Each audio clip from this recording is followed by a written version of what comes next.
ভোটের পর হেলেঞ্চাতে তৃণমূল ও বিজেপির মধ্যে কথা কাটাকাটি, মারতে যাওয়ার অভিযোগে উত্তেজনা, ঘটনাস্থলে বিশাল পুলিশ বাহিনী।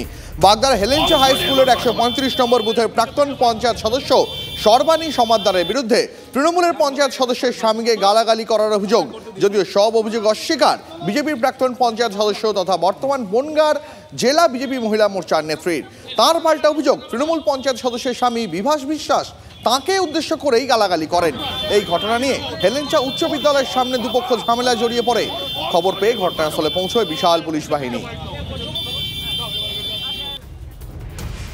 আসি পরের খবরে। পুরুলিয়ার বড়াবাজারে বাস স্ট্যান্ডে সরকারি ঘর দখল করে পার্টি অফিস চালানোর অভিযোগ। কাঠগড়ায় শাসক দলের শ্রমিক নেতা, ঘটনায় পদক্ষেপ নিলেন বিডিও। পরিদর্শনে এসে বাস মালিকদের থানায় অভিযোগ জানানোর নির্দেশ দিলেন বিডিও। গত বছর বাস মালিকদের অফিস ঘর দখলের অভিযোগ আইএনটিটিইউসি নেতা চন্দন সিং মল্লর বিরুদ্ধে। গত বছর অভিযোগ জানালেও তৎকালীন বিডিও কোনো পদক্ষেপ নেননি বলেই অভিযোগ বাস মালিকদের। যদিও সরকারি ঘর দখলের সব অভিযোগ অস্বীকার আইএনটিটিইউসি নেতা চন্দন সিং মল্লার। ব্যবস্থা অবশ্যই নেব, প্রপার ব্যবস্থা নেওয়া হবে। এফআইআর হবে কি?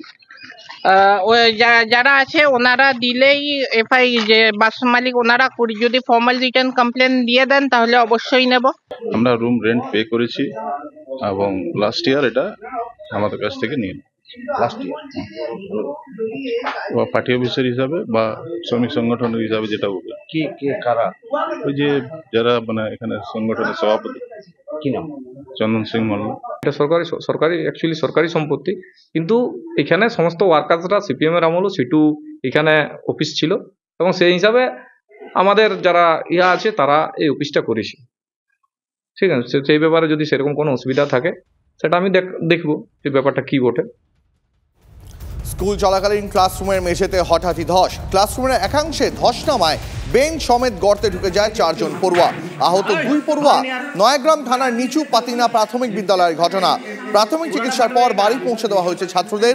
স্থানীয় বাসিন্দাদের দাবি, 2006-এ বন্যায় স্কুলটি ক্ষতিগ্রস্ত হয়েছিল। সুবর্ণরেখা নদীর 500 মিটারের মধ্যে স্কুল, সম্ভবত নিচের মাটি হালকা হওয়ার জন্যই এই ধস। তবে পুলিশ গোটা বিষয়টি খতিয়ে দেখছে।